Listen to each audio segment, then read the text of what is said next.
Have you ever felt so alive? This is great. You're doing amazing.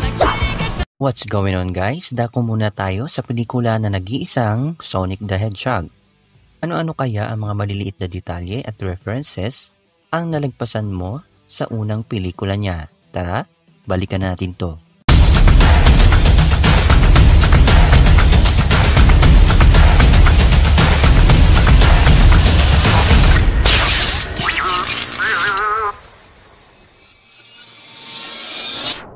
Before we begin, you can comment down below to join in my custom shoutout. Sa mga hindi nakakaalam, si Sonic ay isang game character na ginawa ng kumpanyang Sega. Speaking of game, kapag pinabayaan mo na hindi gumagalaw si Sonic, ipapadyak niya ang kanyang isang paa na parang nag-iintay ng susunod mong galaw. Ito ay napansin ko rin sa eksenang ito. Si Sonic ay napunta sa Green Hills. Ito ay isang reference sa unang level ng laro ni Sonic, ang Green Hill Zone. Sa taguan ni Sonic, mapapansin natin ang kanyang headband. Ang disenyo nito ay ang logo ng kanyang laro. Sa mapa na ito, may kita natin ang logo ng Sega. May kita natin dito ang Mushroom Hills na isa ring reference sa isa pang level ng video game, ang Mushroom Hills Zone.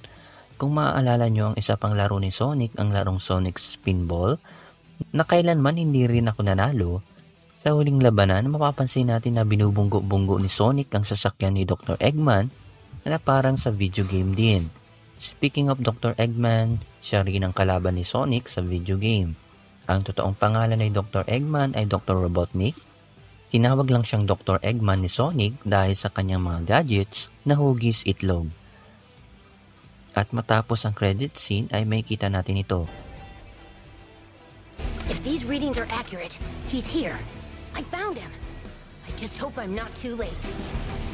Siya si Tails, isa sa mga matalik na kaibigan ni Sonic, at muli nating makikita siya sa Sonic the Hedgehog 2. At yan ang ilan sa mga nakita ko sa pelikulang ito. Let me know what you want to talk about next time. Just comment down below, leave a like, hit the subscribe button. If you are new here, smash that bell. See you on the next one.